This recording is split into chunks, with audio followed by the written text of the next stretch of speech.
सेठ की नौकरानी और गरीब गोपी का भाग्य। शहर के सबसे बड़े सेठ के घर में हर कोई दौड़ धूप में लगा रहता था। लकड़ी की दरवाजों, चमकदार फर्श और महंगे झूमरों के बीच रहने वाले लोग भले ही अमीर थे, पर उनका दिल अक्सर कठोर और अनमायूस रहता था। सेठ की नौकरानी सौम्या एक साधारण लड़की थी। वह अपने छोटे से कमरे में रहती थी। दिन भर सफाई, कपड़े धोना और खाना परोसना उसका काम था।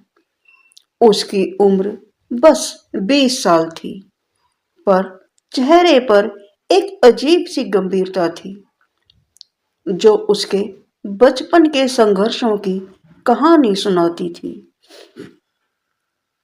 एक दिन सेठ के घर के बाहर एक गरीब गोपी मोहन हरा भरा खेत छोड़कर शहर में आया।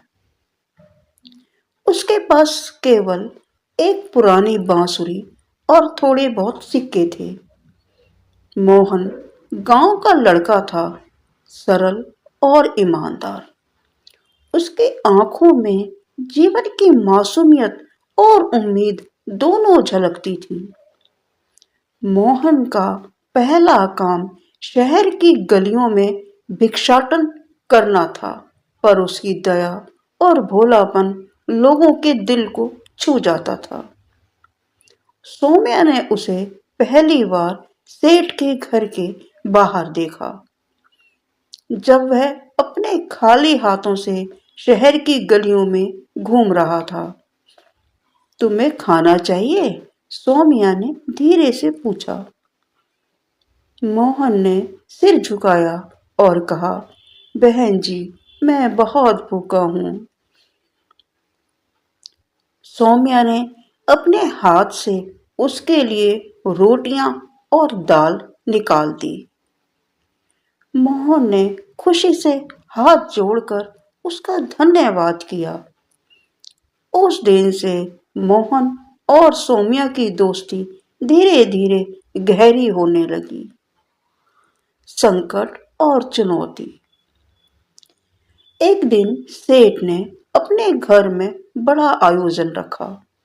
शहर के अमीर लोग आए और महंगी महंगी बातें हो रही थीं। मोहन गलियों में भिक्षाटन कर रहा था और सौम्या खाना परोसते हुए उसका हाल पूछ रही थी।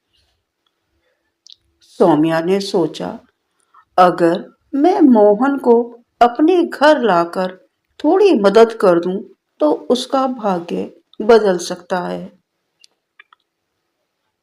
लेकिन सेठ की कठोरता उसे रोक रही थी। ये गरीब लड़का कौन है? हमारे घर में कैसे आएगा? सेठ ने क्रोध में कहा। सौम्या ने चुपचाप अपने तरीके से मोहन की मदद की। उसने मोहन को अच्छे कपड़े दिलवाए और उसे शहर में काम मिलने का रास्ता दिखाया। भाग्य की मोड़। कुछ महीनों बाद मोहन मेहनत करके एक छोटे से व्यवसाय में सफल हो गया। वह अब केवल भिखारी नहीं था, बल्कि लोगों का सम्मान पाने वाला व्यक्ति बन गया। सौम्या ने उसे लगातार प्रोत्साहित किया और दोनों का रिश्ता दोस्ती से बढ़कर गहरी सहानुभूति में बदल गया। लेकिन सेठ की नजर अब भी मोहन पर थी। उसने सौम्या को चेताया, तुम इस लड़के के पीछे क्यों हो? तुम्हारा भविष्य क्या होगा? सौम्या ने धैर्य से कहा, भले सेठ जी, आदमी का भाग्य उसके कर्मों से बनता है। मोहन नेक है और वह अपने भाग्य का खुद मालिक बनेगा। और सच में मोहन ने मेहनत और ईमानदारी से अपने जीवन को बदल दिया। एक दिन उसने शहर में अपना खुद का छोटा सा व्यवसाय शुरू किया, जो धीरे धीरे बड़ा और प्रसिद्ध हो गया। सौम्या का इनाम। मोहन की सफलता देखकर सेठ भी चुप रह गया। उसने देखा कि गरीब लड़के और नौकरानी की ईमानदारी और प्यार ने अमीरी और दौलत से बड़ा प्रभाव डाला। अंततः सौम्या की मेहनत और सच्चाई ने न केवल मोहन का भाग्य बदला, बल्कि शहर के लोगों के दिल में भी उसकी इज्जत बढ़ाई। मोहन ने कभी अपने पुराने दिन नहीं भूले। दोस्तों, अपने पुराने दिनों को अपनी जिंदगी में, आने वाली जिंदगी में कभी नहीं भूलना चाहिए। उसने सौम्या से कहा, तुम्हारे बिना मैं आज कुछ भी नहीं होता। सौम्या ने मुस्कुराते हुए कहा, भाग्य तो उसे मिलता है जो मेहनत और ईमानदारी से जीता है।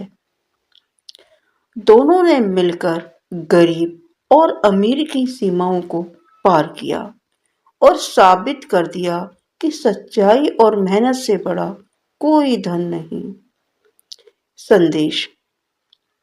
दोस्तों, इस कहानी से हमें क्या शिक्षा मिलती है?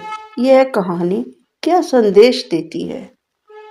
मेहनत और ईमानदारी हमेशा जीतती हैं। कोई भी इंसान छोटा नहीं होता, उसका भाग्य बदल सकता है। सच्ची दोस्ती और सहायता अमीर गरीब की दूरी मिटा देती है। दोस्तों, कोई इंसान छोटा नहीं होता, कोई काम छोटा बड़ा नहीं होता, लोगों की सोच छोटी बड़ी होती है। दोस्तों, मैं ये कहानी आपको सिर्फ सुनाने नहीं आई थी, मैं चाहती थी कि आप इसे महसूस करें, क्योंकि जिंदगी में अक्सर ऐसा होता है, जो सबसे ज्यादा सहता है वही सबसे ज्यादा चुप रहता है। हमें दूसरों की चमक देखकर अपने संघर्ष को छोटा समझ लेते हैं, जबकि ईश्वर की नजर में सबसे कीमती वही होता है जो टूट कर भी किसी का बुरा नहीं सोचता। अगर आप आज अकेले भी हैं, थके या हारे हुए भी हैं, तो भरोसा रखिए, आपका समय भी जरूर बदलेगा। दोस्तों, अगर आपको मेरी यह कहानी अच्छी लगी है तो प्लीज लाइक, कमेंट और शेयर करें। जो मेरे चैनल पर नए हैं, मेरे चैनल को सब्सक्राइब